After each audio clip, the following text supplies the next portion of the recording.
Welcome to the Expedite Now podcast presented by Expeditors Online and Young Express. I'm your host, Brandon Baxter. My guest, as always, is Rob Podeszwa. Rob's a recruiter with Young Express, and he's here to discuss the ups and downs of running sprinter vans in the expedite industry. Rob, thank you again for joining me. How are you today? I'm doing well, Brandon. I'm doing well. Always a pleasure to join you with this. You know, in our first recording, we really set the tone for what this series has been about, which is how someone might get into the expedite industry as a sprinter van owner operator. Episode two, it highlighted the importance of building a business plan, but more so how to conduct proper research. While, episode three, it addressed how to put all of those numbers together in order to form your business plan. So, Rob, with that being said, what is it that we're discussing today?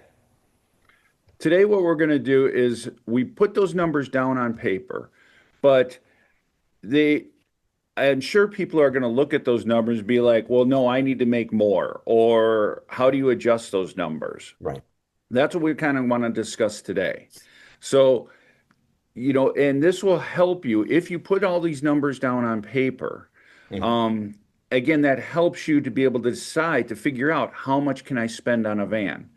Again, as we talked about in I think our first episode, one of the mistakes a lot of people make is they go out and buy a van first. Yeah. And then they start figuring out how to get into the industry and who to sign on with, things like that. Right.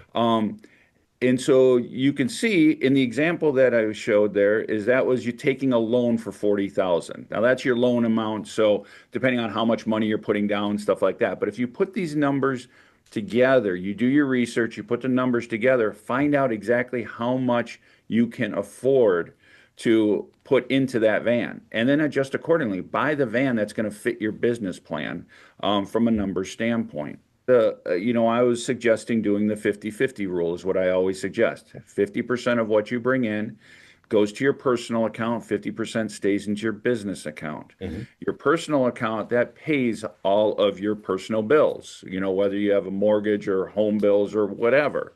Right.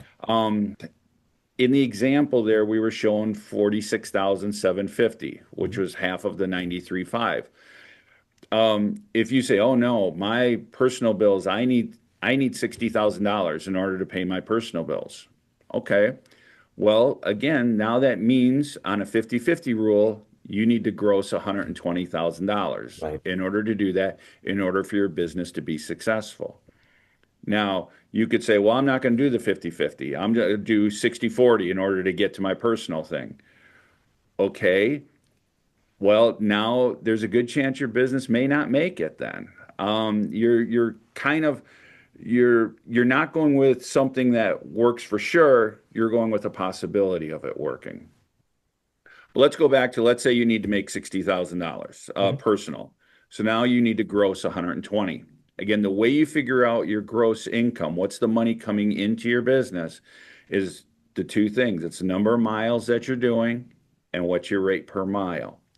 So if you say, I need to make $120,000, well, then you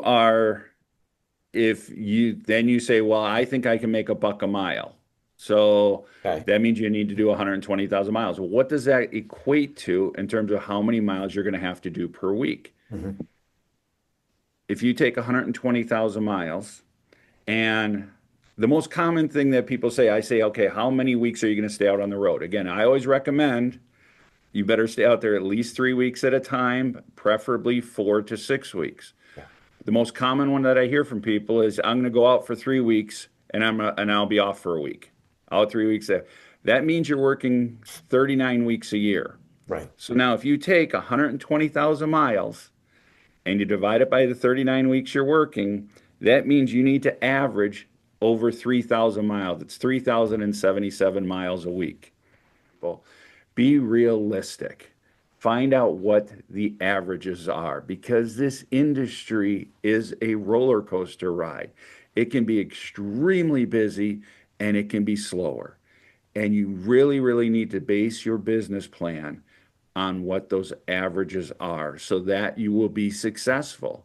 If you set all these numbers at the high end, that's going to be extremely difficult to achieve.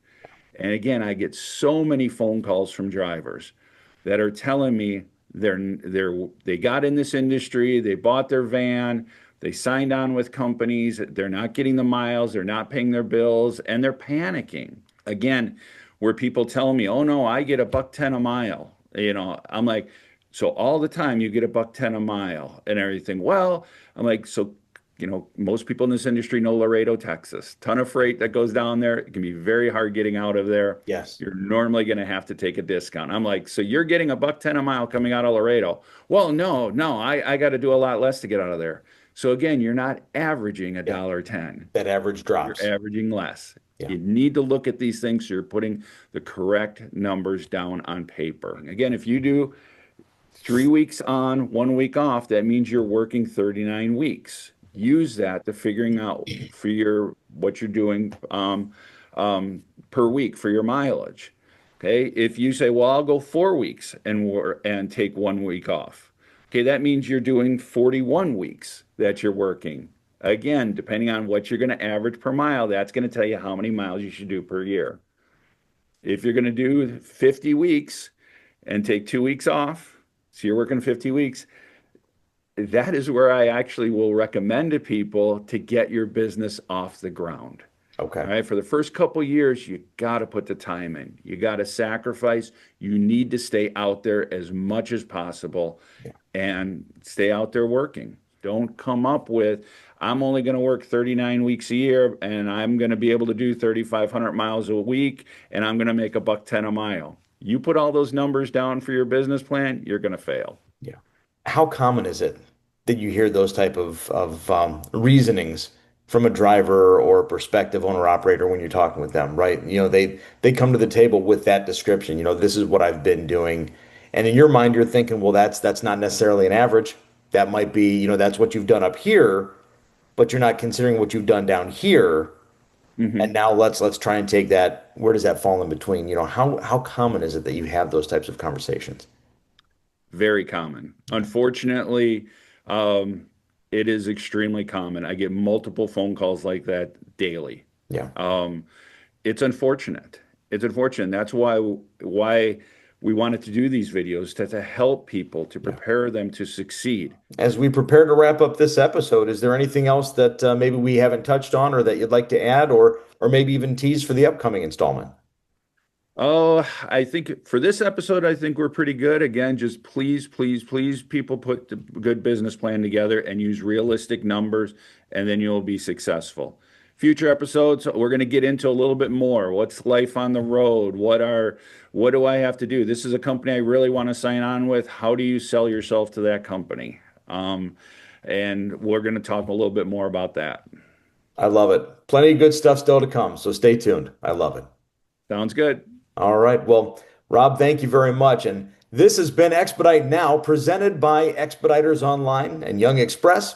I've been your host, Brandon Baxter. Until next time.